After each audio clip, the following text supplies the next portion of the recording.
Be seated.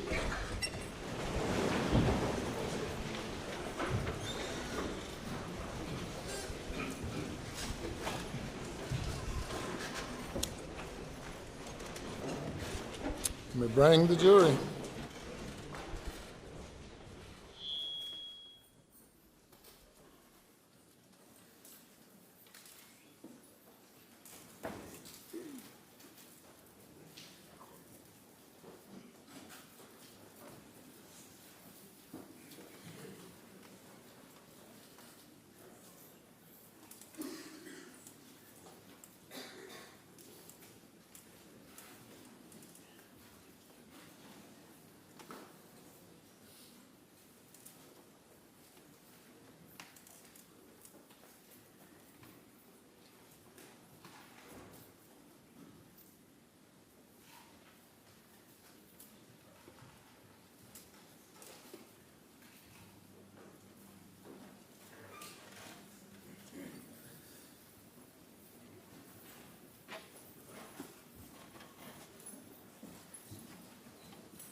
Jury is present, sir. All right, thank you. You may continue. May it please the court, Your Honor. All right. Hope everybody had a good lunch. Motive, means, opportunity, guilty acts. That's the basic way to determine identity. So let's talk a little bit now about means, the tools to commit the crime.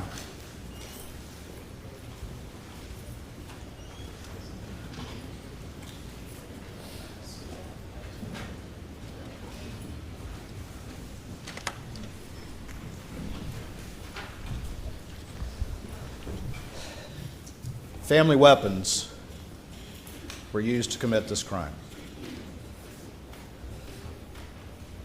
And this is forensic evidence that was presented to you. First of all, we'll talk about the blackout. And you've heard testimony that there were 2 blackouts purchased in December of 16.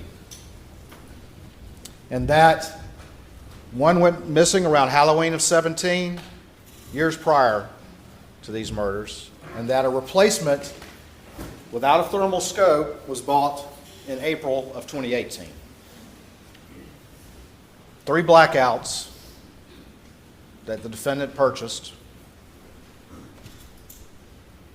can only account for one of them. And it's this 3rd blackout which is the one that's at issue. You heard from Paul's friend Will Loving. And first of all, let me say this. You heard the defendant in his various statements, and he's very concerned about saying that they didn't have a blackout. There was no blackout along with them, even though he slipped up once and said, yeah, we were out looking for hogs. And you heard from his law partners that do the same thing, saying, yeah, you can look for hogs in the daytime. Very, very concerned early on in his statements and saying they didn't have a blackout, they just had a .22 pistol. And he also said, eventually, he's like, well, I think I replaced it. Well, I guess I replaced it. I'm certain I replaced it if you listen to his various statements. Very vague and fuzzy about this 3rd blackout. Until the friends, Paul's friends, both of whom testified, but Will Loving in particular. And what did Will Loving say? The defendant said the gun went missing around Christmas time of 2020, but Will Loving said, no, I was with Paul. I was with Paul in turkey season, which is in the spring. I was with Paul in turkey season, and we sat out at the steps right outside the house that y'all went to today, right on that side entrance that goes into the gun room. And if you look down, you can see how they were digging a pond and how you could fire down in that area. And they set up some targets to sight it in. And we were shooting that other gun. We were shooting that other gun, that replacement gun. And it had a red dot sight on it. Not a thermal scope, but a red dot. A red dot, which is not good at shooting at night. But they were shooting it and sighting it in with the red dot, the tan gun. He was with Paul while they were shooting that gun right there. And what did Jeff Croft, who testified before you, find right there? Weathered cases, or casings.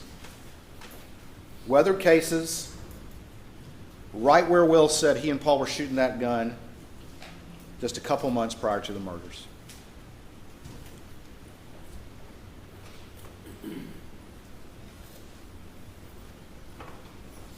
S&B 147 grain blackout rounds.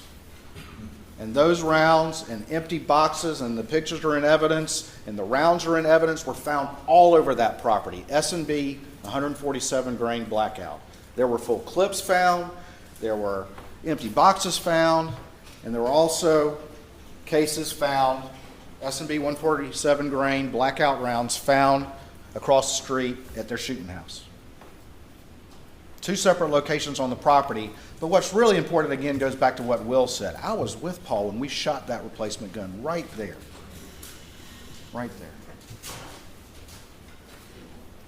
And you heard forensic scientist Paul Greer testify that the 6 cases, items 2 through 7, the 6 cases found around Maggie that killed her,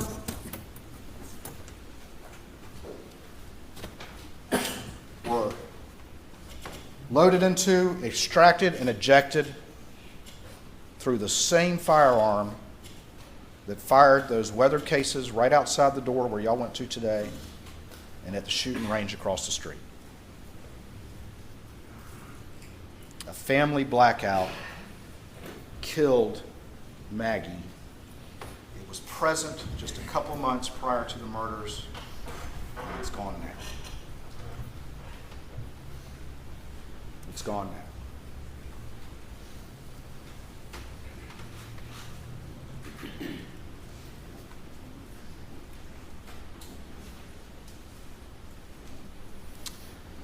A family weapon the defendant cannot account for killed Maggie.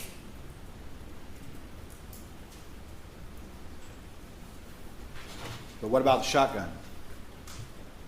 The 12-gauge shotgun that was loaded with one Federal double-aught buck and one Drylock number 2 steel shot.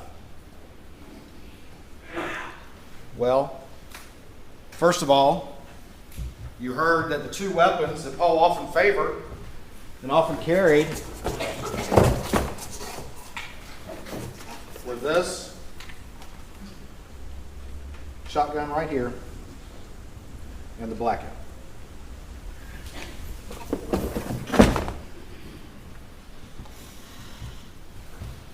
Those were his 2 guns, his favorite guns, aside from his deer rifle.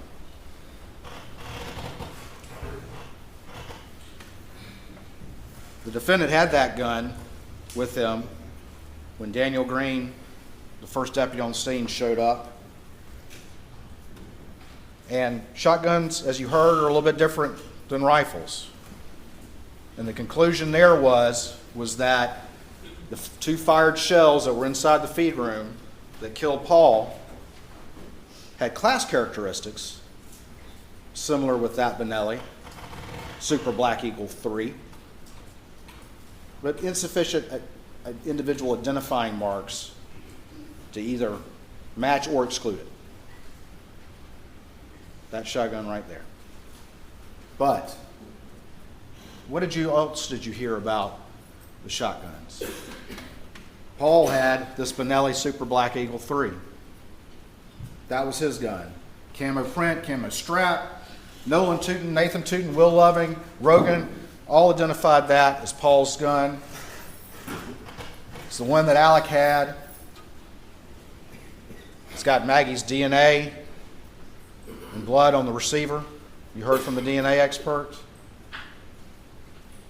And it was loaded with 12 gauge and a 16 gauge misloaded round. What else did you hear? You also heard about the Super Black Eagle 2.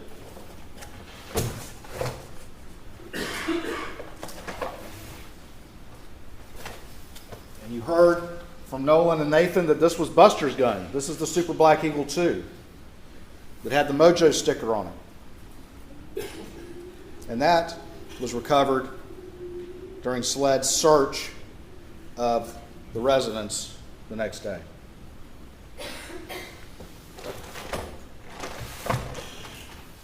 So what else did you hear? You heard from Nathan and Nolan that the defendant's favorite gun was a Super Black Eagle 1. Remember Nathan going through each one of these guns and how knowledgeable he was as to the differences between them? SLED search Moselle for every 12 gauge. No Super Black Eagle 1. Family weapons. Family weapons killed these victims. And on top of that, just like the S&B 147, well, not as much, but they're in evidence, Federal double-aught buck and the Winchester Drylock steel 2-shot rounds were recovered at various locations on the property.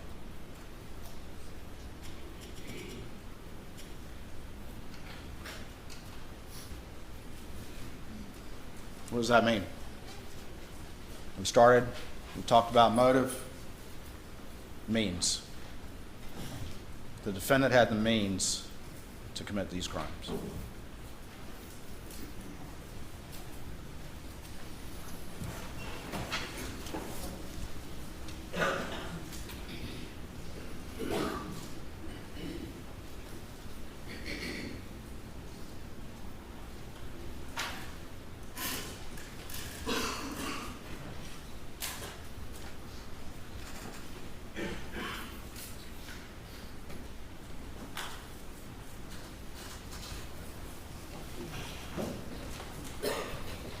At the beginning of the case, I talked to you about some of the evidence that you would hear,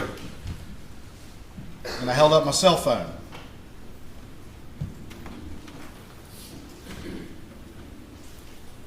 And there's been a lot of that evidence, but the last witness you heard in the state's case in chief was Peter Rudolph, and he went through that timeline. And what does it show? We've gone motive, means, opportunity. Opportunity to commit the crime. And what does this timeline show? These are all the information, the various sources of information that were in this timeline. And let's look at what it shows. First thing right here is that the defendant arrived at Moselle at 6:42. Now I'll say one thing. You've heard a lot of testimony about what he said about times. What time he got home, what time he went to the office, how long he was at Alameda. Certainly, people can have some variability in assessing that. But he almost never was right. Almost never was right. 6:42, he arrives at Moselle. Paul, according to his extraction, gets there about 7:04. And about 7:03, we see the defendant steps registering on his phone. And then, over the next 30 minutes or so, we see a symmetry, general symmetry between the steps between Paul's phone and Alex's phone, as he described, walking the property. At 7:39, we have creation of the Snapchat video that had the clothes on it.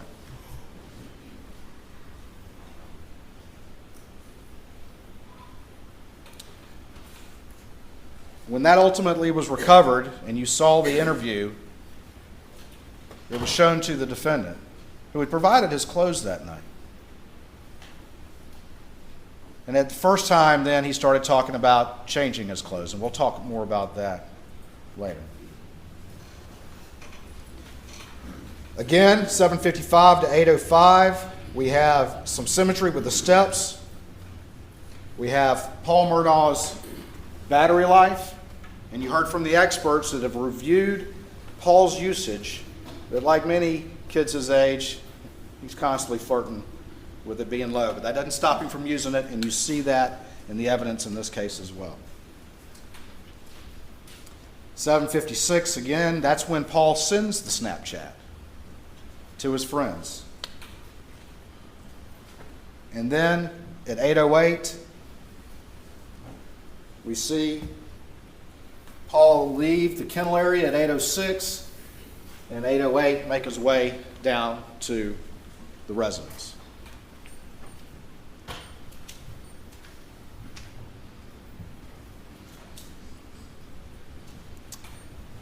(8:05 to 8:09). Around that time that Paul is getting there at 8:08, that's the last step activity on Alex's phone. And it's the last step activity until 9:02, which we'll talk about in a minute. Alex's phone pretty much goes with no activity for that time period. And also he has no cell activity from 6:52 to 9:04, which is right in that time period we'll talk about in a little bit. So, eating dinner. You heard the defendant talk about eating dinner. Paul is at that residence, if you look right here, from 8:14 down to 8:35. And again, that timeline exhibit, there's a big one and then there's a condensed one. And all of this is in there in evidence for y'all to look at. He's at that residence from 8:14 to 8:35. Now, the defendant, again, despite having a photographic memory, a new photographic memory about things that he told y'all that people are hearing for the first time, still can't remember specific things about Maggie's activities, as to when Maggie arrived, as to what they talked about. He can remember dropping his phone down in the console, but he can't remember things like that. He wants to remember things that help him try to explain to you why he never told the truth about maybe the most important thing he could tell law enforcement. But he can remember very specific details. He still gets this wrong. But she arrives at 8:17 and Moselle, they're already there. How do we know that? Because her cell phone disconnects from her Mercedes at 8:17, and that's when she starts showing steps. And Paul, what's he doing? He's still using his phone like always. We see the battery life, but he's still sending snaps. He's receiving snaps, bless you. He's sending to his friends, all these friends right here. He's receiving these snaps all during that time from 8:17 to 8:30, continuing to communicate with his friends, using his phone like always. And then what happens? About 8:30, Maggie's phone registers some steps. And consistent with that, consistent with her and Paul going down to the kennels, riding down to the kennels, we see Paul's Murdoch phone start showing steps. And then down here at 8:38, he's in that kennel area where those dots are. And if you look at that particular slide from 8:38 to 8:44, that's going to be the last GPS reading on Paul's phone, 8:44. You heard from Rogan. And you've heard from Rogan as it references this timeline. And Rogan tells you and told you from that witness stand that he was having a conversation with Paul about cash and the dog's tail. They were having an active conversation about that. Paul calls Rogan at 8:40 and they're talking about it. And Rogan says, send me a FaceTime, but if it doesn't work, send me a video. At 8:44, 4 minutes and 14 seconds, we have right here the FaceTime, but it only lasts 11 seconds. And then at 8:44:55, that's when the kennel video was recorded, that lasts 50 seconds. At the beginning of this investigation, as you'll recall the testimony, they didn't have Paul's password and couldn't get in. And you heard in the defendant's August 11th statement that when he was asked about Rogan saying he may have heard Alec on the phone during this time, he said, well, I'd be surprised if that were the case. Because law enforcement didn't have this kennel video. They didn't have this kennel video until April of 2022, when Paul's phone was finally unlocked. And that changed everything. Why did it change everything? Opportunity. Being at the scene of the crime when the murders occurred. Opportunity. And more importantly, exposing the defendant's lies about the most important thing he could have told law enforcement. When was the last time I saw my wife and child alive? Why in the world would an innocent, reasonable father and husband lie about that? And lie about it so early? If he didn't know that was there. And he could always say, well, Rogan must be mistaken. I'm surprised. Not if my times are right, was what he said.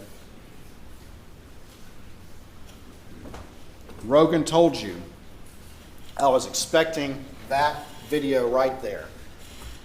That was supposed to be the next thing that happened. Send me the video, because we were worried about Cash the dog's tail. He talked about how his girlfriend was going to call a veterinarian, or she had some association with one. There was an active conversation going on right then and right there. And what's going on still? Paul's still also texting his friends. You might recall that in opening statement, the defense counsel said, oh, he was texting after that video for 10 minutes. It's not for 10 minutes. It's for barely a minute.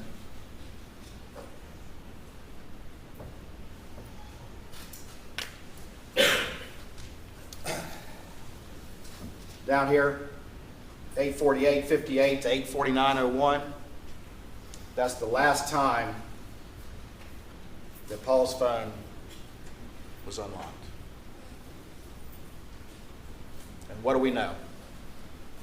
We know that the defendant was there just minutes earlier at the scene of the crime with the victims.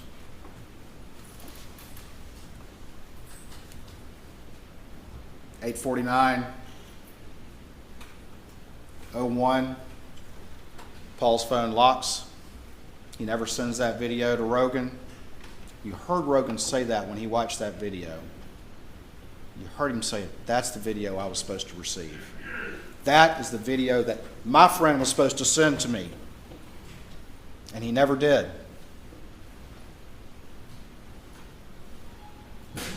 In fact, Rogan responds at 8:49:35, and he says, see if you can get a good picture of it. Mary Ann, his girlfriend, wants to send it to a girl we know that's a vet. Tell him to sit and stay, and he shouldn't move around too much. Even though this is an active conversation with Paul, who you heard from multiple friends, was one to respond and use his cell phone, Paul never reads it. Paul never reads it. What happens at 8:49:31? We're 8:49:01 for Paul, 8:49:31. Maggie reads Lynn's response to the group thread about Mr. Randolph, and then her phone locks forever. It is never unlocked again until it's recovered the next day.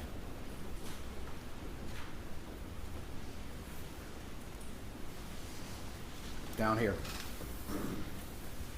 6:8 at 1:10.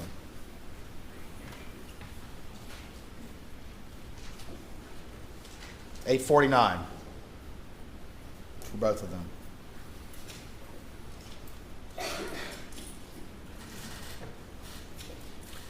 The defendant, after hearing multiple individuals of his family and friends and law partners get on the stand and listen to that video and say, that's him on that video, got on the stand for the first time and said, okay, I was there. He was forced into doing what he does all the time, and that's coming up with a new lie when he's confronted with evidence he can no longer deny. And the only reason he did that is because all those witnesses at that witness stand said, yeah, that's him. He's there. Why would he lie about that, ladies and gentlemen? Why would he even think to lie about that if he were an innocent man? Why would he even think about that? But he got on the stand and he's told you a story, and we're going to talk more about that story in a minute. But his story was that he didn't want to go down there, and then he went down there, and he went down there really quick and got carried the chicken and went straight back, and he can't remember anything about what he talked about with Maggie. He can't remember their conversation at dinner, but he's dadgum sure about the fact that he went down there and went straight back. But even if you give him the benefit of the doubt, his story doesn't make sense. Because that kennel video is 50 seconds. It's over at 8:45. Even if you give him the benefit of the doubt that he could take care of the chicken and maybe the fastest dog and chicken chase ever, and put that chicken up and not say a word to Maggie and Paul and get on that golf cart and drive all the way back to the house, where does that put you? It puts you right at 8:49. At which point he claims he went inside and he managed to doze for a second. Then he's up at 9:02, perhaps the quickest nap ever. It doesn't make sense, ladies and gentlemen. It's a new story to fit facts he can no longer deny. From a person who not a single person who was close to him knew who he really was. Not a single person close to him hadn't been lied to by this man. And I would submit to you that this one is the most blatant one yet. And we'll talk more about that in a second.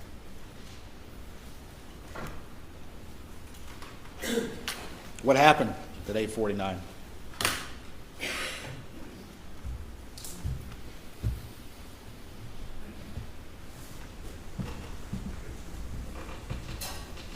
Y'all been to the scene. That feed room door is probably a bit tighter than this. But you saw the evidence from Kenny Kinsey and all the rest of them that clearly Paul was in the middle of that feed room. It's a kill zone. Nobody in there with him. He's in that room. No defensive wounds at all. His hands are down. And he takes that shot, buckshot to the chest. And any person who did that would probably think that took care of business, because this buckshot, but for some reason he was canted this way and it went through. It was 1,000,001 shot. That it didn't kill him. Alec thought it did. Alec, the lawyer, Alec, the prosecutor, Alec who's thinking through that we'll see he's manufacturing an alibi, and he's also manufacturing the fact that there's 2 guns used. But we know, unlike the expert they called from Connecticut, where they can't even get ARs, who doesn't know about people riding around on property, he doesn't know about Paul and the 2 guns he likes to use, he doesn't know about this family and how common those guns are together, says, well, his only conclusion is, oh, it would be practical for somebody just to fire out the clip.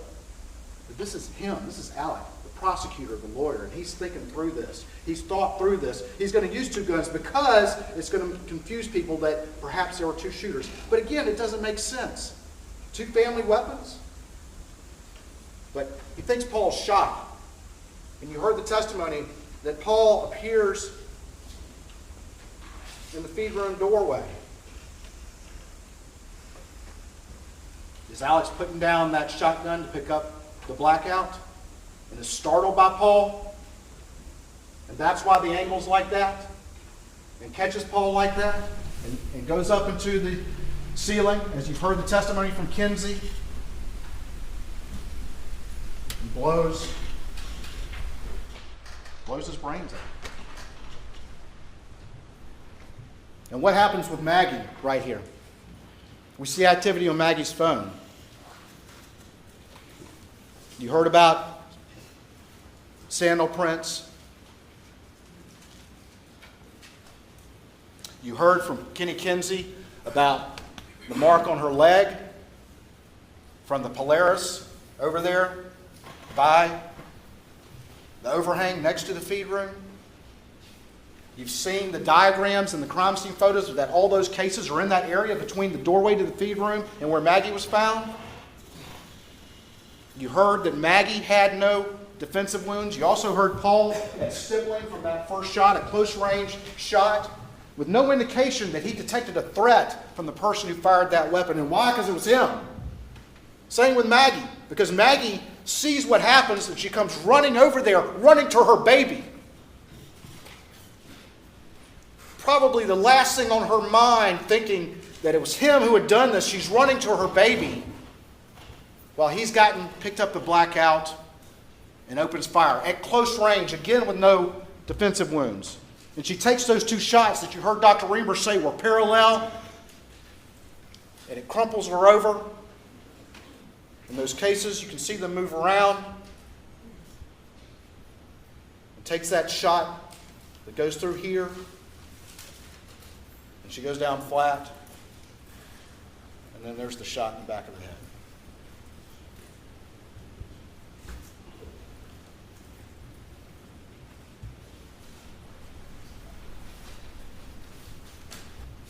Malice? Is that malice, ladies and gentlemen?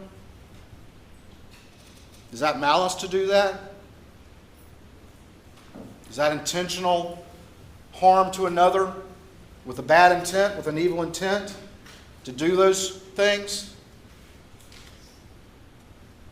Clearly, I submit to you. Clearly, it's malicious. Clearly, it's malicious.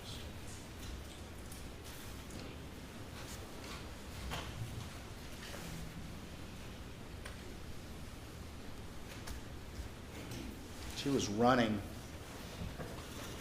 to her baby, heard that shot, and was running to her baby when she got mowed down by the only person that we have conclusive proof was at that scene just minutes before, and who lied about that very fact until he could no longer do it to you last week.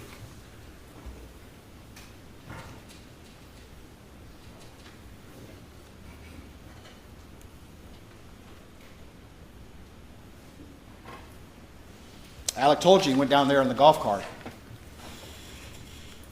We'll talk about this a little bit, but they had their expert come up here with the 5'2" people and all the rest of it.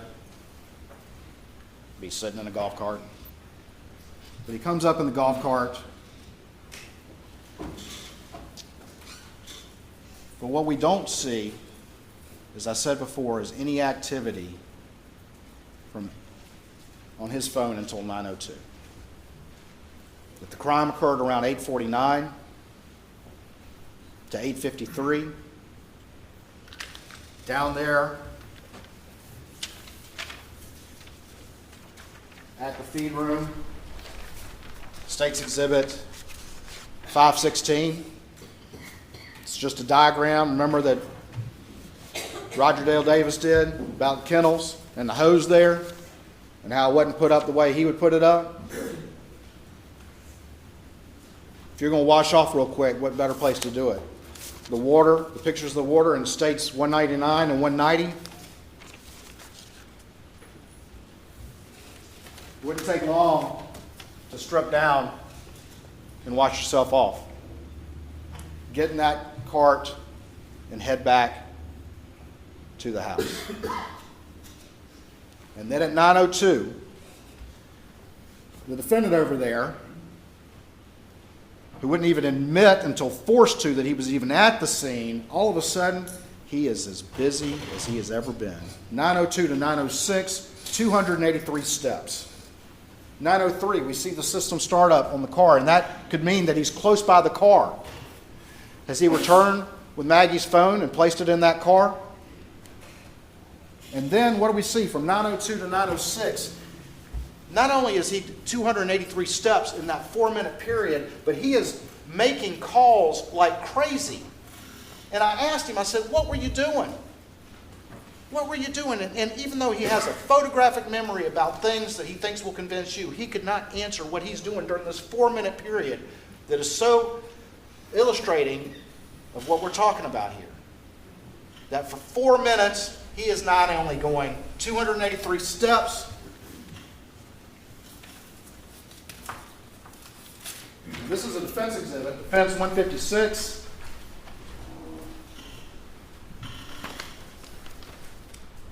.283 steps, and they put in the distance. We heard the distance isn't as accurate, but it illustrates the point. That's 208 meters. Meter, roughly is a yard, a little bit more, a little bit less, I don't remember. But let's say it's 600 feet. It's a lot. And he couldn't remember what he was doing. I asked him, you been on a treadmill? Were you doing jumping jacks? What were you doing at the same time you're calling all these phones? Why is he calling multiple times? We can see right here. He calls Maggie. He calls Randolph. He calls Maggie again. All in that 4-minute period where he's moving around. But he couldn't remember what he was doing. Just getting ready. Is the prosecutor, the lawyer, manufacturing his alibi?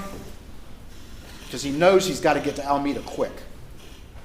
He's got to compress those timelines, and that's exactly why he knew to lie about being at the kennels to start with. He's got to compress those timelines so that it would convince whoever down the road that he couldn't have done it. He's got to compress them. And that's why he's doing all that right then and there. System startup. 9:05:56 in the Suburban. And then, this is interesting, Maggie's phone has that orientation change to portrait 2 seconds before Alex's second call goes in to her phone. If it's some random vigilante who knew to hide out there and counted on Family Guns being there, did he have ESP?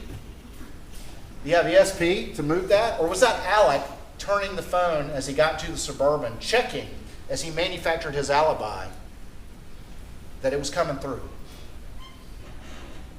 And we saw how quickly out of the gate when law enforcement arrived and in his first interview, how he's immediately referring to his phone. And besides that, you've heard about Alec. You heard from witnesses. He went down to the kennels, but he didn't take his phone. Is that also the lawyer and the prosecutor making sure his phone was not with him when he went down there? You heard testimony it would be unusual for him not to take that phone down to the kennels.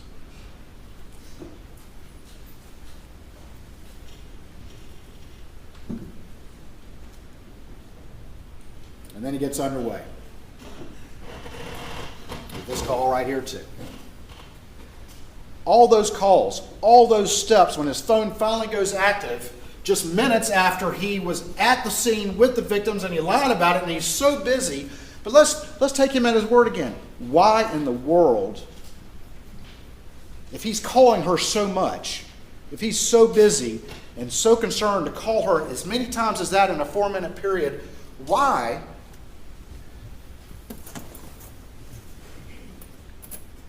would he not just drive by the kennels?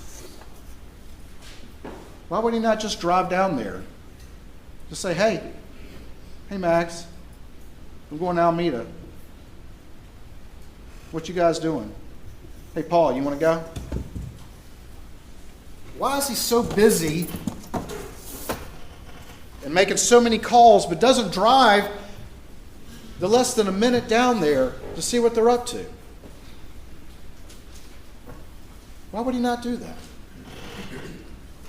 And you've heard testimony from Marion. You even heard it from the defendant's own mouth about whether or not Maggie was going to go with him to Alameda, that Alec had actually asked her to come home that night,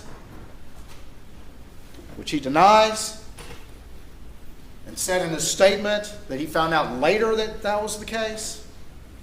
But you saw the text from Blanca, and you heard from Marion that Alec wanted Maggie to come home that night to make sure of it. Malice?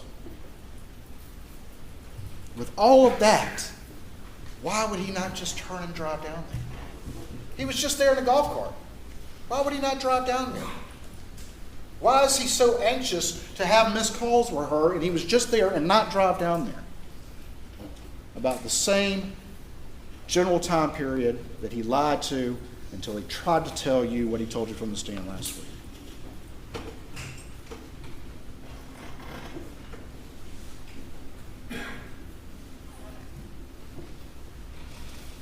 Right here,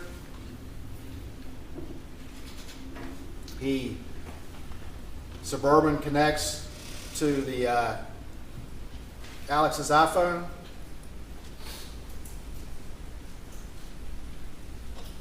He calls Maggie at 9:06:52, and he's getting in the Suburban right at that time. Maggie's backlight goes off from 9:07 to 9:31, and you've heard the testimony from the various experts about the backlight. And then he leaves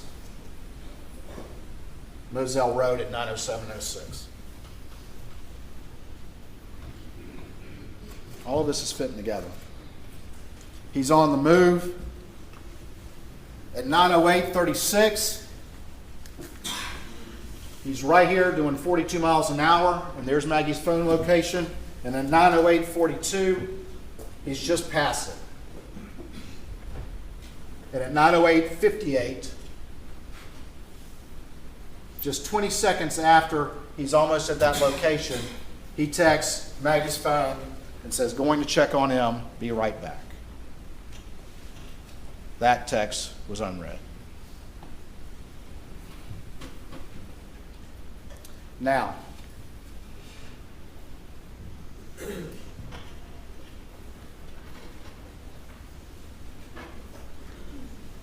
there's been a lot of discussion from all the experts about the backlight issue.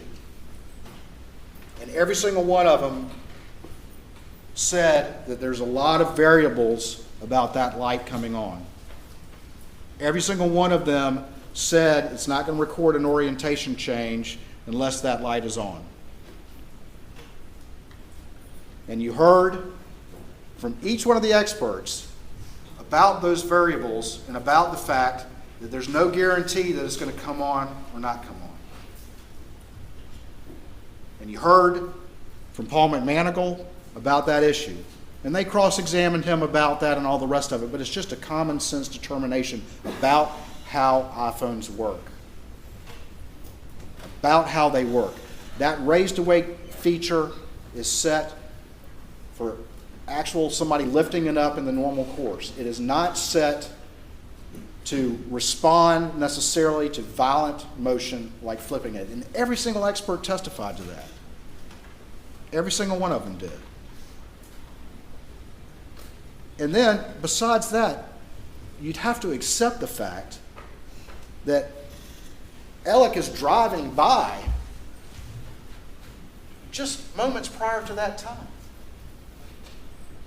All of these circumstances would have to go the other way of the reasonable inferences in this case.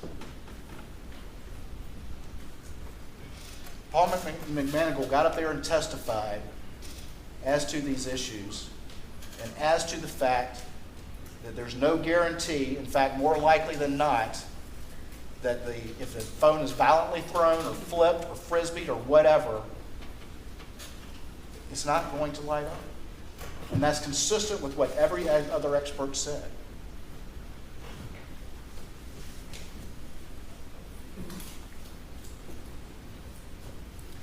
(9:07 to 9:22). The defendant's on the way to Alameda, and you heard testimony from Mr. Rudofsky about this, from Agent Rudofsky. He's hitting 74 miles an hour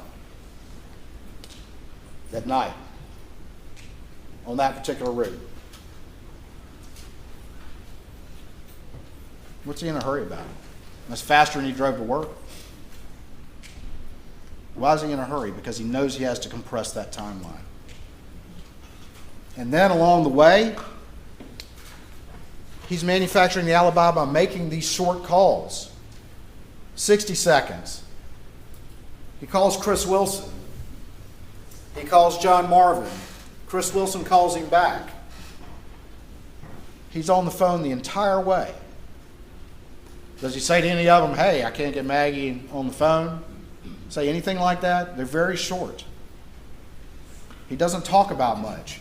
And then we get down here at 9:20, there's a 131-second call, which means that call is over at 9:22:45, and that's also when we see the vehicle go into park.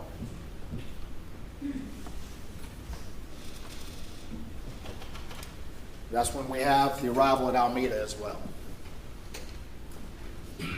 And you heard from defense witnesses that, well, people would park around back right there. Okay. It's also, though, near these structures. There's that line right there. But what do we see? From 9:22 to 9:32, we've got 195 steps taken. We have him calling Libby Murdaugh, which would be calling the house 2 minutes later. And then from there, we have at 9:31 and 9:32, we have system startups on the Suburban, which you've heard from the experts could be from having that remote key in your pocket and walking near the car. 9:22 to 9:32 is the steps. And 9:31, you've got 2 system startups. And what did you hear from Shelley?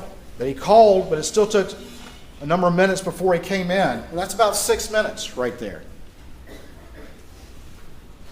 Meanwhile, what's he so busy right there at Alameda? Meanwhile, Rogan is trying to call his friend to no avail. He tries to message Maggie. Tell Paul to call me.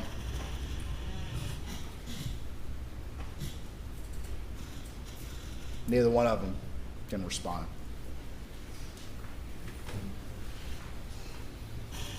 Still a busy guy at Alameda. 9:35 to 9:45, we've got 60 steps. We also got another at 9:36, around the beginning of that time period, another hit on the system startup. 9:36 to 9:41, down here, about a 5-minute period, and we've got another hit. And then at 9:43:05, the Suburban moves out of park. He's not there very long. And he's moving around a lot, and he's sitting off that car while he's at Alameda. He told law enforcement multiple stories about his trip there. You heard Ms. Shelley Smith talk about that. You heard her talk about him trying to tell her how long he had been there. He says he was just trying to tell her the truth, but that's not how she felt. And Blanca didn't feel the same way when he tried to talk to her about what he was wearing that night. Both of these being people that's worked for that family for a long time. But he's a busy guy during all of this. Leaving Alameda, we have the pause. 9:44 and no seconds to 9:44 and 54 seconds. And that's during the time period that Alec calls that phone of Maggie's again. This is the time period where he remembered, because I asked him on cross, and he remembered very specifically about his phone falling down on the console and that whole story. Is that true, ladies and gentlemen? Or is he coming up with some details on the fly when he can't remember more important things, like what was the last conversation you had with your wife and child when you jetted down to the kennels and back? What did y'all talk about at dinner? What were you doing from 9:02 to 9:06? Those are questions he doesn't want to answer. But would a reasonable person remember those things Would they not replay in their mind every day the last conversations that they had? Why would you remember that console story? Because he lies convincingly and easily, and he can do it at the drop of the hat. And you've heard testimony about that. He's been doing it to all the people who trust him for years. And he did it to y'all. He's manufacturing an alibi.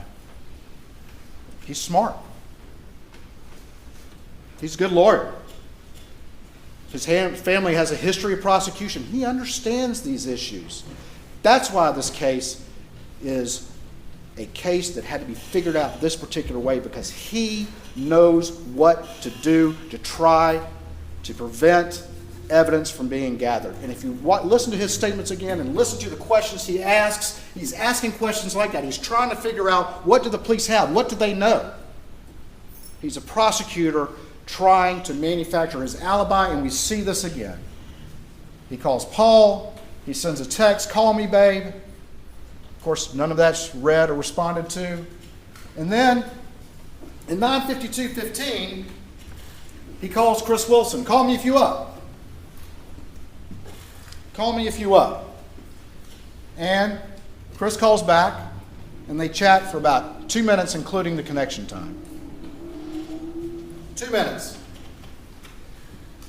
And what does Chris Wilson say? Well, he says it was a normal conversation. Well, of course it is with this guy. He's convincing.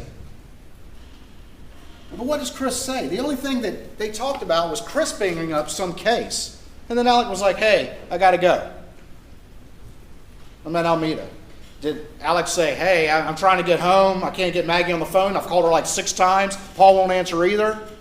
Did Alex say, he said, "Call me if you up"? Did Chris say that Alex said, "I got to ask you a question," or "Let's talk about this"? No, Chris brought up some case, and it was mundane. It was mundane. It's manufacturing an alibi. He's calling anybody who will answer the phone for these short conversations, and it's one of the first things out of his mouth in the first interview. "Look at my phone. I called this person, I called this person, I called this person, I called this person." He's manufacturing this alibi. Also, throughout all of this relevant time period, you see from the Dillon Hightower extraction, you'll see that over and over again, all these call logs that are deleted from the extraction. They're deleted, which occurred on June 10th. What's up with that? On the way back,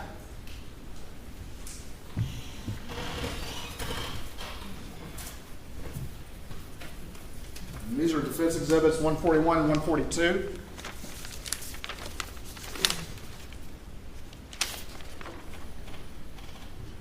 Rolling pretty heavy at 75 to get there.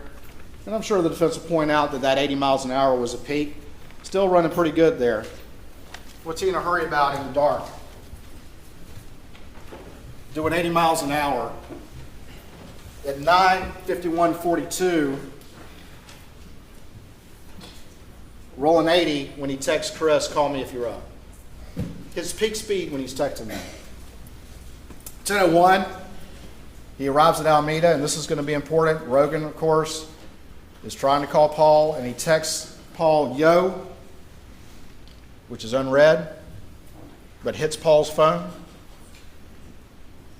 And then he gets to, says Alameda. Sorry about that. That's obviously back at Moselle. He gets there. He's shifting in and out of park from 2200, which is 10 o'clock, to 10:01:43. He's calling Maggie at 10:03:58. And then at 10:05:06, he leaves for the kennels. At 10:05:57, he arrives at the kennels about a minute later. Make it a minute in a Suburban. How long is it going to take in a golf cart?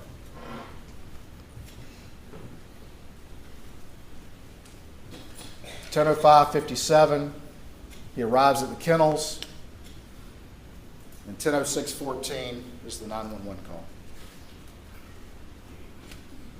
Now, there's a lot of back and forth with him about that, but in his statements, with what he told his law partners that he went in great detail over about his activities that night, including lying to them about ever going to the kennels, he was very clear that he got out of the car and went and checked Paul and Maggie.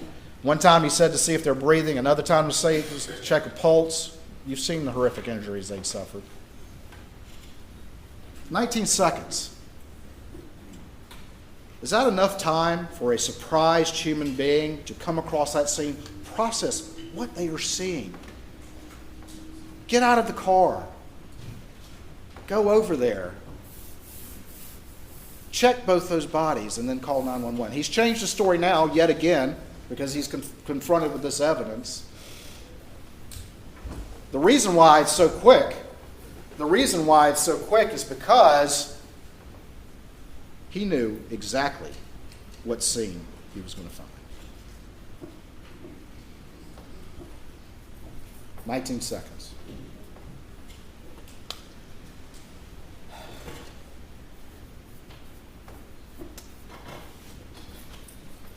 During that 911 call, and you can hear it on the 911 call, he leaves for the residence from 10:11 to 10:14, and you can see the map points on there.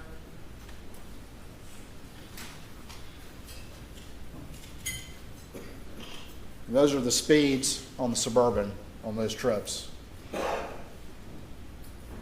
Took just under a minute, doing 35 and 30 miles an hour.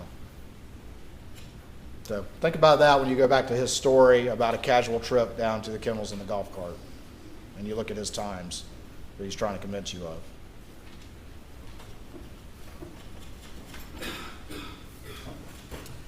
(10:17), he gets off the 911 call. He calls Randy. He calls Randy again. He calls John Marvin. And then we see at 10:20 and 8 seconds, Paul's phone reflect that auto lock thing that could be, as you heard from the testimony, it not recognizing a face. And this is interesting. As we'll see over the next few slides, he spends a whole lot of time trying to call Rogan Gibson. He told you, oh, well, he's a good boy, he lives down the street, he lives close by. He's calling Rogan before he calls many of his family, before he calls Buster. Calling Rogan multiple times. And those texts would have come in on Paul's phone. What's he so concerned about? He said he turned Paul over and his cell phone popped out.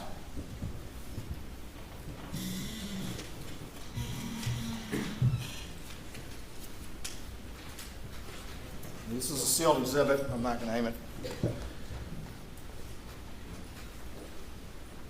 Popped out.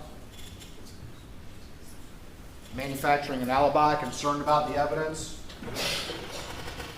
Worried about what Rogan may have known or may have heard. I'll put it down. Can I have this back, please?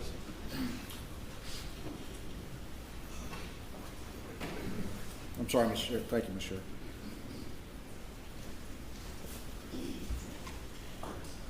There, 10:24. iMessages, call me, 10:25. 10:29. 10:25, the first deputy's on scene. 10:29, calling Randy. 10:30, Rogan again. And then finally at 10:34 is when Paul's phone powers off.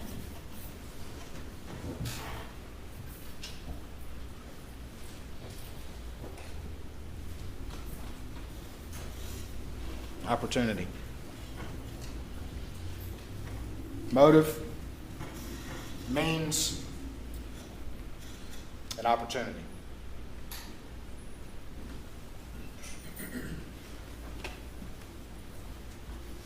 Guilty conscience.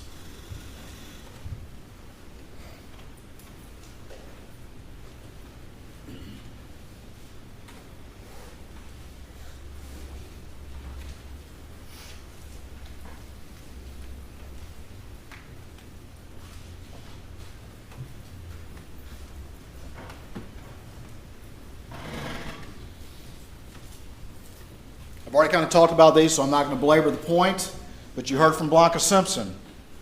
Blanca Simpson said he was wearing like a polo shirt when he left. He was wearing this shirt in the Vinnie Vine. She recognized both of those. He, of course, turned over the T-shirt that he was wearing when law enforcement arrived. And then you heard Blanca say he later tried to convince her that he was wearing a Vinnie Vine shirt. 3 shirts in one day, and a 4th one he tried to get Blanca to say. And you heard her testimony. She felt very uncomfortable by that. Multiple changes of shoes in the day. He wouldn't be wearing those shoes if he were out riding the property.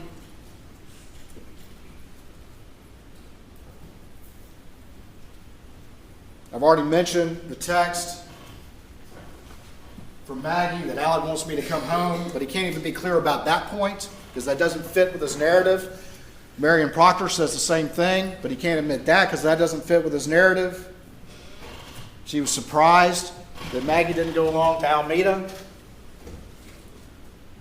And then she said, Alec made an interesting comment, one of many, some of which came from that stand that we'll talk about in a little bit.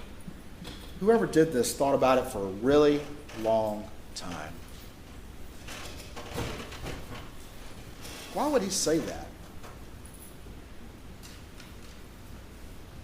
Because he told you that it was just random vigilantes from the boat case, of which there is no evidence whatsoever that you've seen in this record.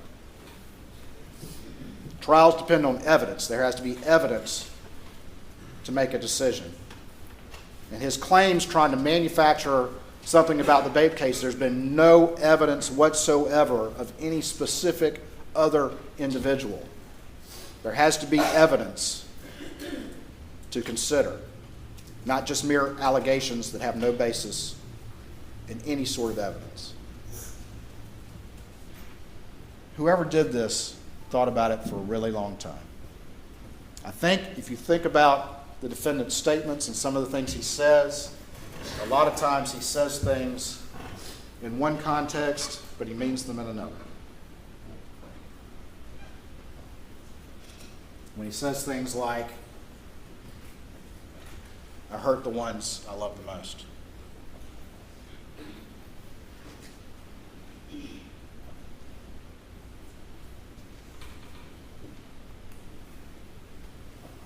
We talked about Shelley.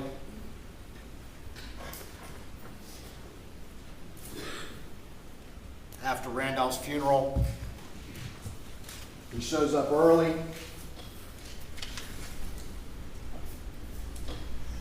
She might have said Wednesday, but there was other information that Randolph's funeral was on Monday.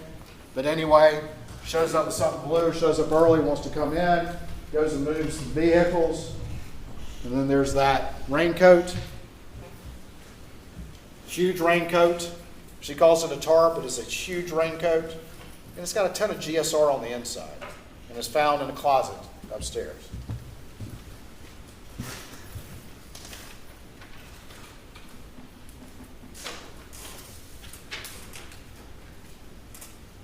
States 411.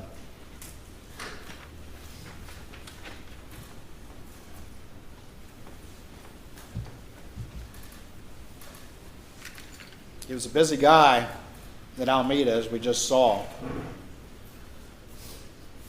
Was moving around, kept hitting off of his Suburban. And then, of course, as you heard, he was with family for the next few days. After the funeral, he's back. And it was weird enough and interesting enough that Shelley said something about it. I'm also saying that in her experience, it was unusual for him to come that late.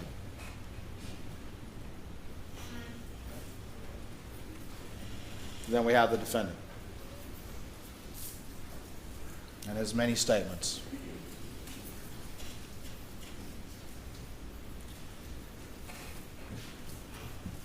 Went through a lot with the defendant, who told you that the reason why he was telling you this new story was because he was paranoid because he had a bag of pills in his pocket, because he had a distrust of SLED, because David Owen asked him about his relationship with Maggie,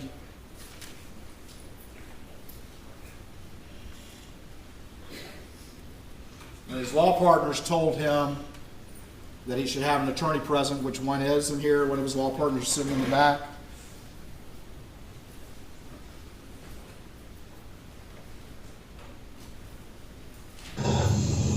I hate to have to do this. I but- understand. Yeah. I totally Yeah. understand. Yeah. So you don't have any problem Yeah. with it. I asked him repeatedly, is this the point where you decided to lie? At which point did you decide to lie? I hate to have to do this. I but- understand. Didn't mean to do that twice. I hate- Or was it this point, when he first says, I was at the house? I was at the house. Or was this the point? He said, he mentioned specifically, and he kept adding factors, and one of the things was, well, Dave Owen asked me how my relationship was. This question? This is when he decided to lie? How about yours and Maggie's? Wonderful.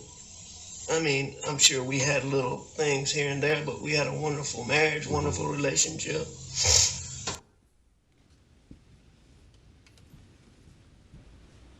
But he digs in on the point. And what did you do today? Were you at the office or? No, I was home. I came home. Paul and I messed around. I was up at the house. I laid down, took a nap on the couch, probably, I don't know, 25, 30 minutes. I got up, I called Maggie, didn't get an answer, and I left to go to my mom's. She had said,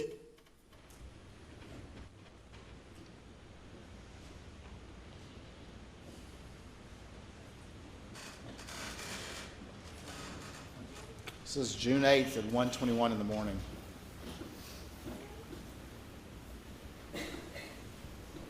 And he's admitted to you that he's lying right there. Look how easily he did it. About such a crucial thing.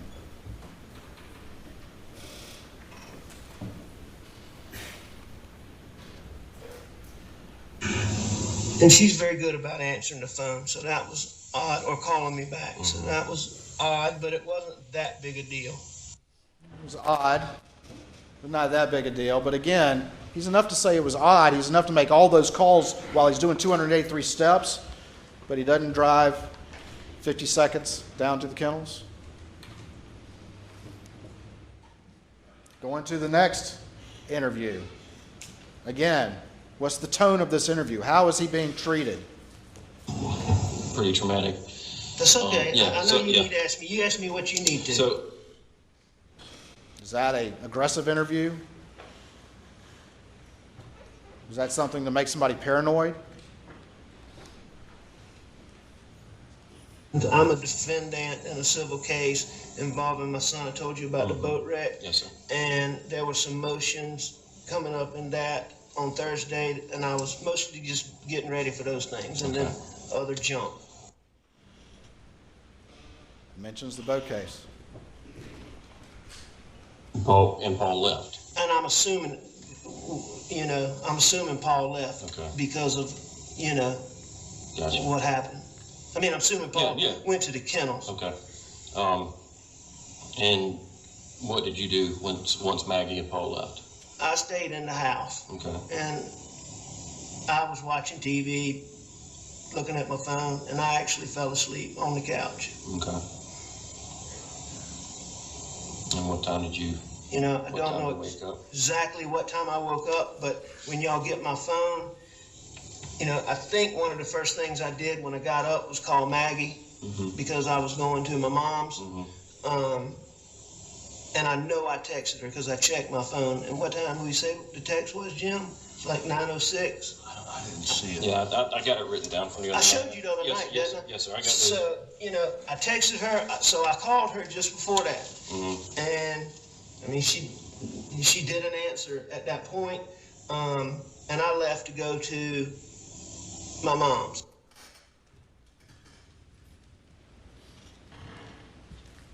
So easy for him to do. and you said you laid down and took a little nap, and when you got up, Maggie and Paul was gone, or did they leave when you laid down? Or before? I believe that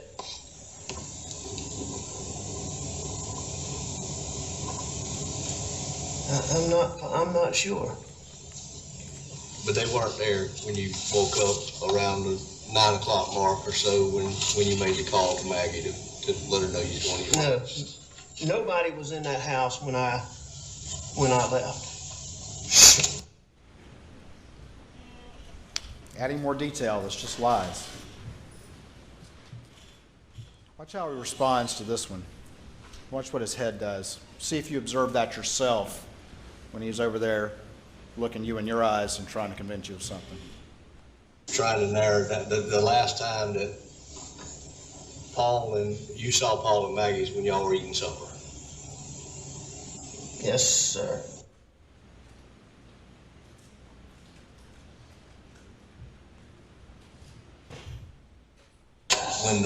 When Paul's phone came out, did you just pick it up and put it on, place it back down on him, or?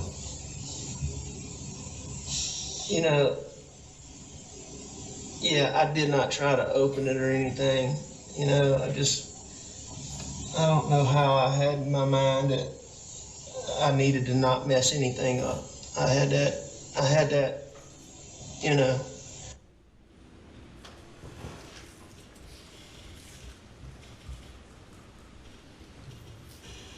Going to the third interview on August 11th. And after dinner, Maggie and Paul went to the kennels, or? I don't know exactly how that went. I stayed on the couch and I dozed off.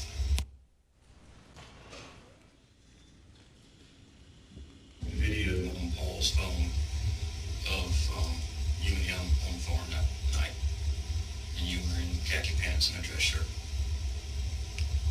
You were playing with a tree. I don't remember playing with a tree. Yeah, I guess there was a tree sapling or something that had fallen over or bending over, and you were trying to get it to stand up.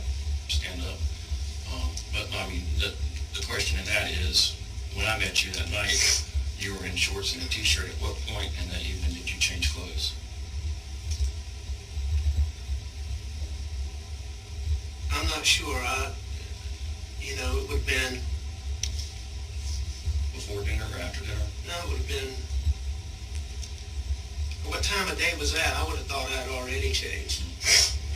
There's not a timestamp on it because there's so many posts, but I want to say it looks to be about dusk.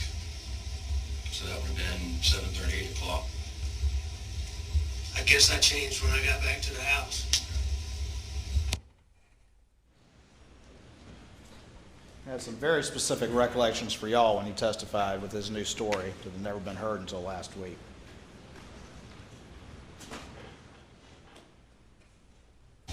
Did he and I know? But Rogan Gibson told me about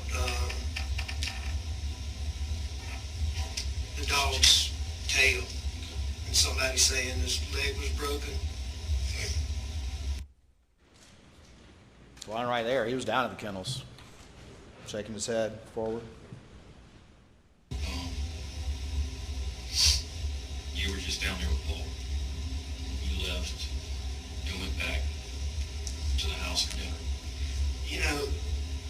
Paul and I were just knocking around up at the shop, the shed, the kennels, and just the whole property. And that was before dinner yesterday. And you didn't go back down there after dinner until your return trip from visiting your mother. Yes, sir.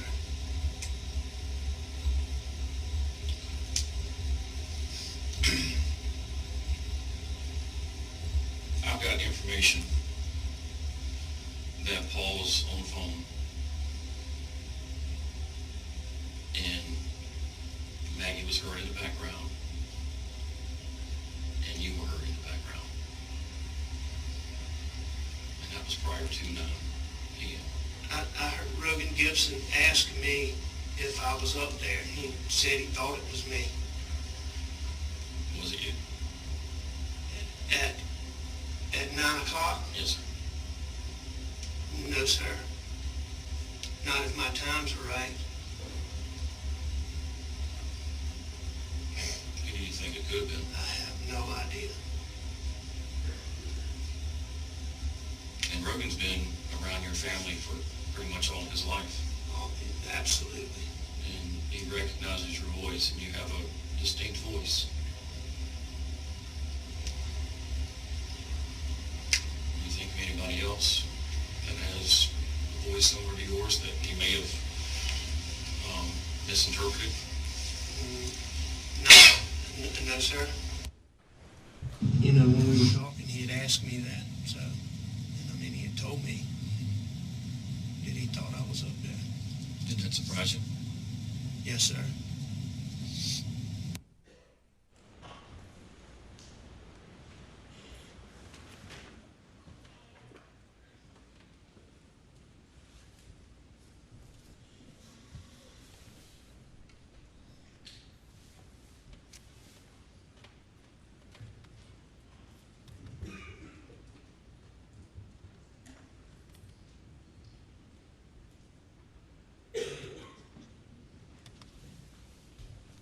We'll come back to that.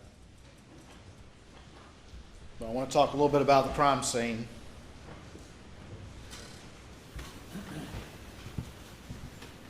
What it indicates. I want to advise everyone there will likely be sealed exhibits.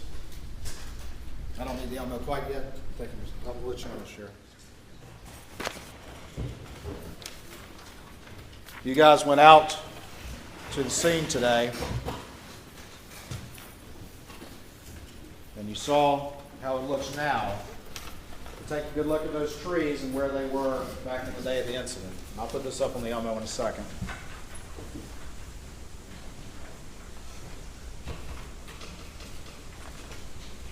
And you can see the proximity of the kennels to that residence back on June 7th, 2021. Can I have the Elmo, please? What's up, Counselor? Okay.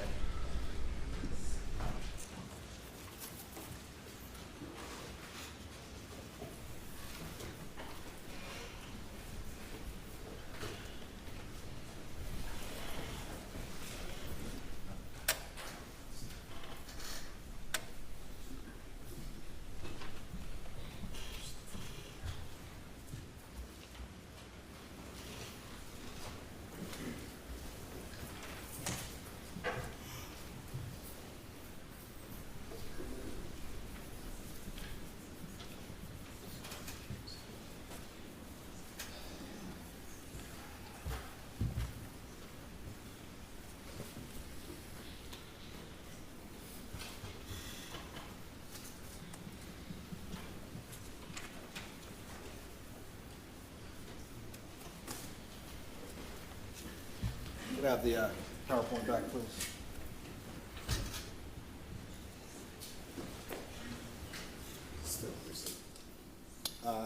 There's not any images in the PowerPoint that I understood, but I do have these right here. All right, Dr. Reamer. You've heard from Dr. Reamer, you heard from Kenny Kinsey, and you heard from the defense experts. So, could I have the computer back?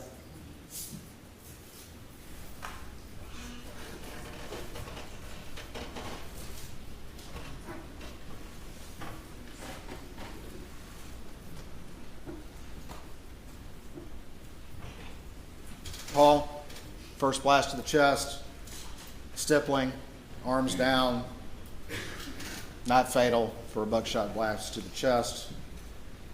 This is where there was some dispute from the defense experts. The second injury went into the left shoulder, into the cheek, with an exit wound on the top of the head, with instantly fatal and terminal collapse.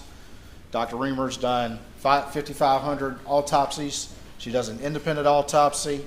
She actually physically examined the victim And she was very clear that it could not have happened from the top without destroying Paul's face. And I could show the image again. I'm reluctant to because I know y'all have seen it enough. So I'll rely on y'all to recall that his face was intact.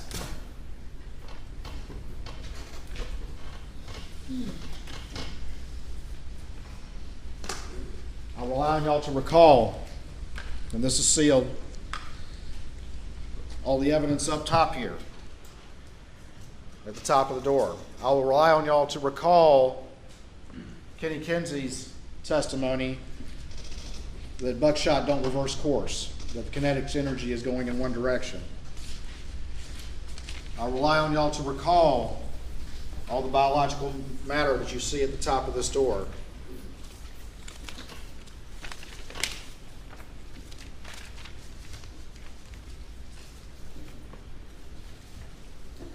I'll rely on y'all to recall, looking at States 339, which is the wadding from the shot to kill Paul. Because if you recall, the wadding from the chest shot was found still in his chest right here. This is the wadding on the ground from the shot to his head. And if one of the things that you recall from Dr. Reamer's testimony in looking at Paul's face was the abrasions around that cheek wound that came from the wadding as it entered there.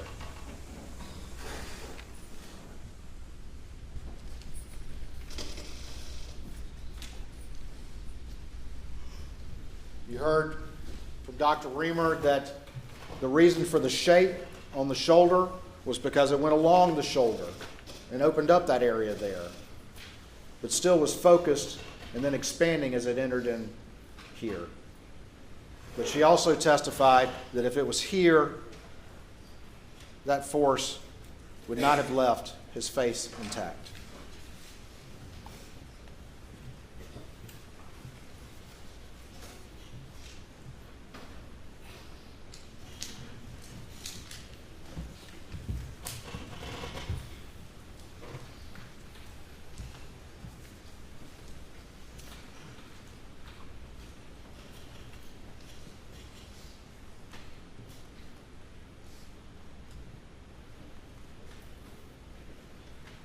Manner of death, homicide.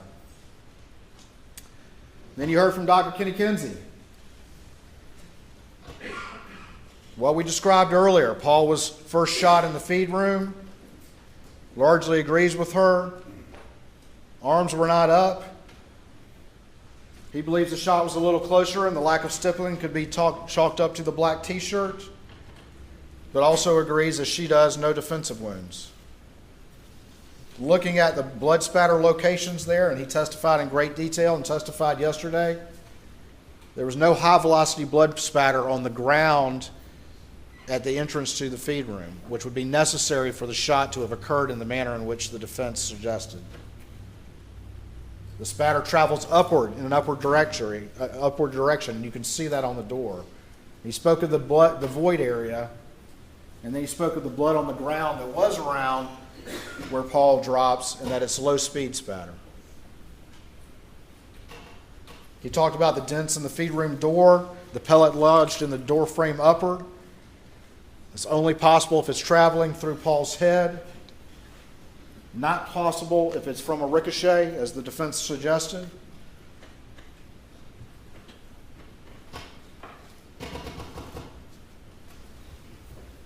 And steel is much less malleable than lead.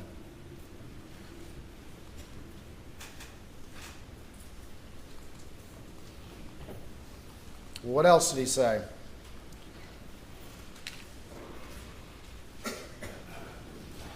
Dr. Kinsey said that he, I think 36 times that he's observed contact wounds to the head with a shotgun, including one that happened in front of him, actually observed it.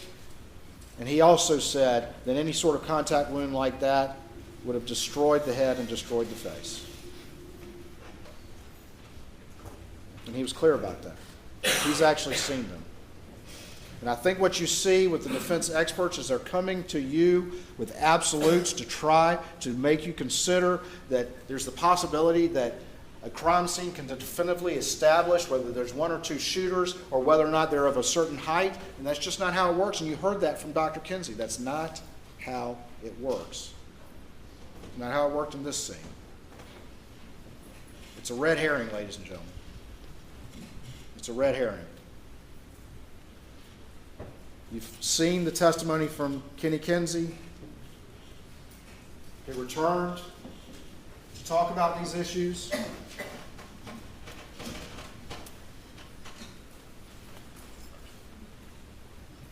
You saw the demonstration over there in the doorway? That seem realistic to you?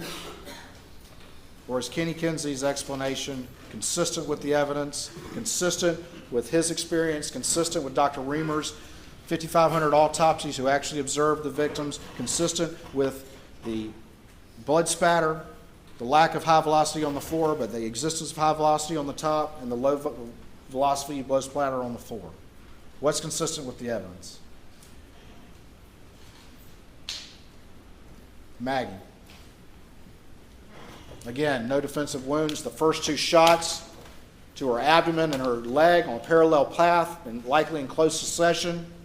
Stippling, close range, the mark on the back of her leg. Running to her baby, didn't see it coming. Bends over, maybe on her hands and knees in pain. You saw me demonstrate that with both Dr. Reamer and Kenny Kinsey.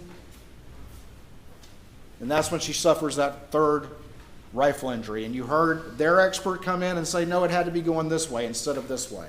Going up with that graze, hitting her breast and into her head here. And Dr. Reamer actually performed the autopsy physically.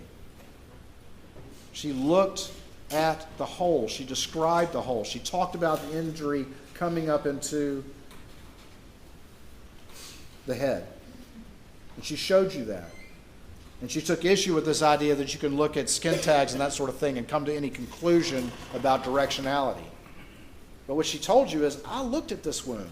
I saw the hole as it went up into the brain. This was an entrance wound up into the head.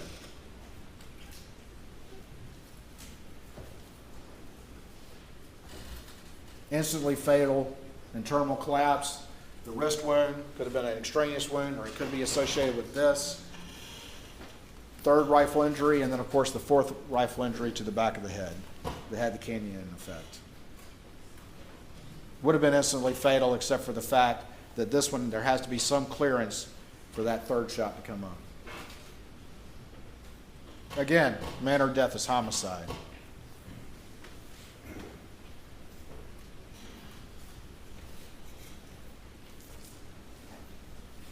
So what did Dr. Kinsey say? Again,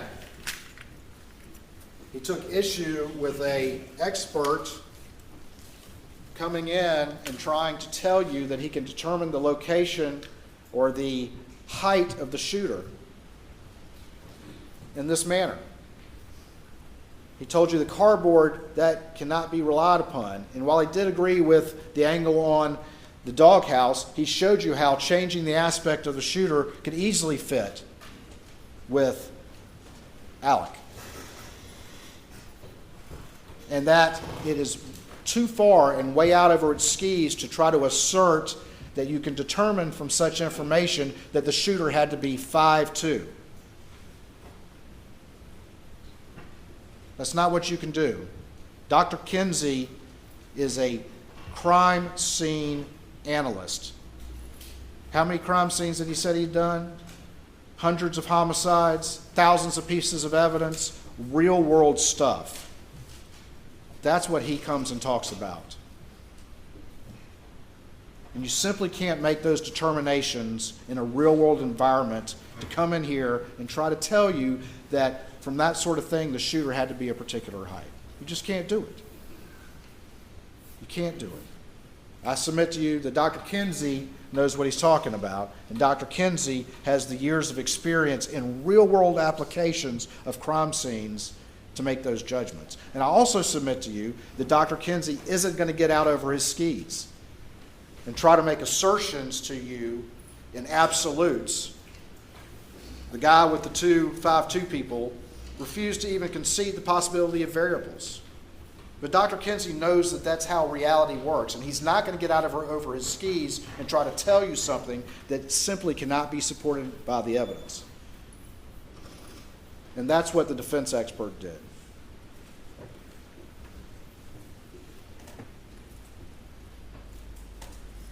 The shooter could easily be 6'4" or taller and fit all those bullet trajectories. Of course, one thing that the defense expert didn't consider and wouldn't even consider is all his little gray people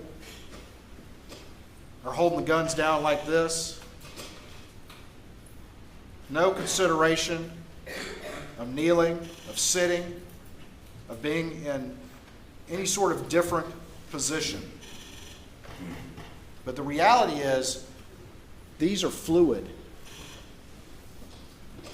Maggie is running to her baby. She's moving. And when she gets hit, most likely when she hits her leg against that Polaris, there's biological evidence on that Polaris. And she comes forward and collapses as Alec is moving around her, firing.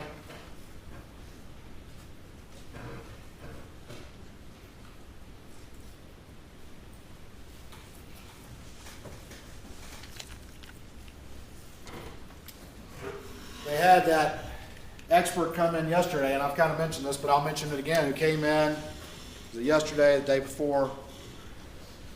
Even I've lost track of time at this point. But tried to get out over his skis again and testify to you that it had to be two shooters because there were two guns. And why would you not just use the blackout? Is that opinion helpful or makes sense?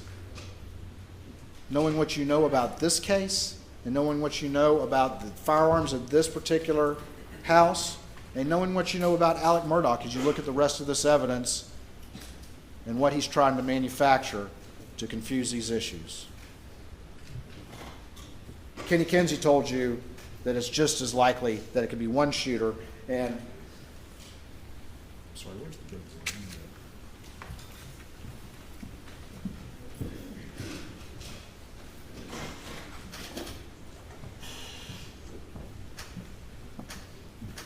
And although this is not to scale, you have the feed room right here, the Polaris is right here, and the cases, while they can't be relied upon as specific location, they still can be illustrating general area, and they're all in that area, moving from here to here.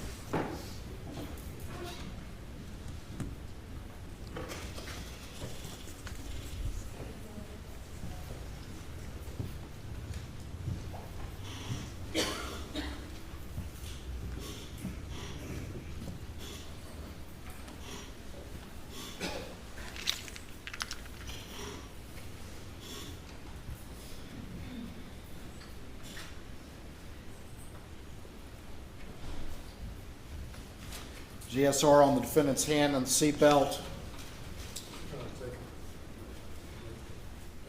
Ladies and gentlemen, we're going to take a 15-minute break. You'll go to the jury room. Please do not discuss the case